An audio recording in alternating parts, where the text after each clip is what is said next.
Praise the lord. యేసునామమే జయము. మన రక్షకుడు, మన విమోచకుడు అని యేసుక్రీస్తు అతి పరిశుద్ధమైన నామంలో అందరికీ వందనాలు. చిన్న ప్రార్థన ద్వారా రాత్రికాల వాక్య భాగం ధ్యానించుకుందాము.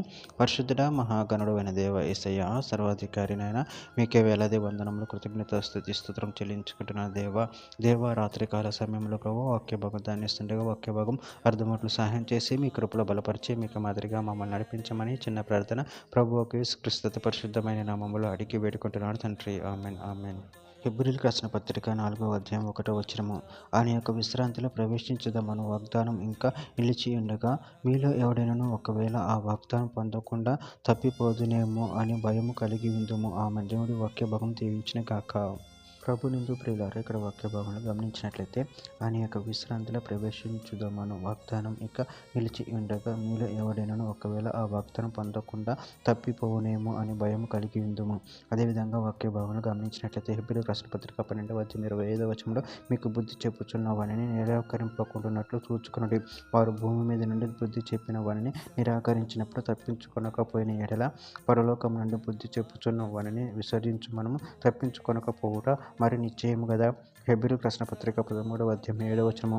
మీకు దేవుని వాక్యం బోధించి మీపైన నాయకులుగా ఉన్న వారిని జ్ఞాపకం చేసుకొని వారి ప్రవర్తన ఫలమును శ్రద్ధగా తలంచుకొనుచు వారి విశ్వాసం అనుసరించుడి. సామెతల గ్రంథం 14వ అధ్యాయం 16వ వచనం. జ్ఞానం కలవాడు భయపడి కీడు నుండి తొలగును, బుద్ధిహీనుడు విర్రవీగి నిర్భయంగా తిరుగును.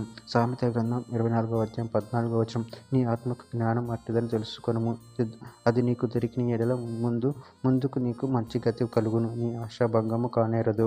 ఇర్మీయా గ్రంథం 32వ అధ్యాయం 40వ వచనం. నేను వారికి మేలు చేయటం మానుకుంటున్నట్లు నిత్యమైన నిబంధన వారితో చేయుచున్నాను, వారు నన్ను విడవకుండానట్లు వారి హృదయములలో నా ఎడల భయభక్తులు పుట్టించెదను.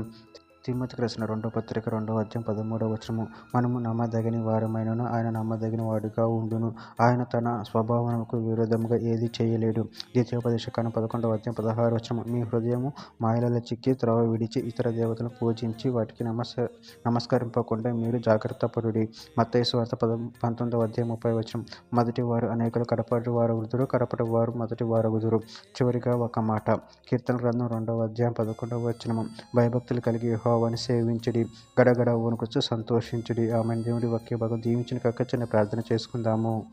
పరిశుద్ధుడ, ప్రేమగల దేవేశయనైనా మీరు ఇచ్చిన వాక్యదానాన్ని బట్టి కృతజ్ఞతలు చెల్లించుకుంటున్నాను తండ్రి. నిన్ను నమ్మి నిన్ను మహిమపరిచే వారి శక్తిని మాకు అనుగ్రహించి మీ యందు భయభక్తులు కలిగి జీవించే వారి శక్తిని అనుగ్రహించి మీ ప్రేమ కొరకు బలపరిచి మీకు మాదిరిగా మమ్మల్ని నడిపించి మీ చిత్తాన్ని మా జీవితంలో జరిగించమని చిన్న ప్రార్థన చేసి నామములో అడిగి వేడుకుంటున్నాను తండ్రి. Amen amen.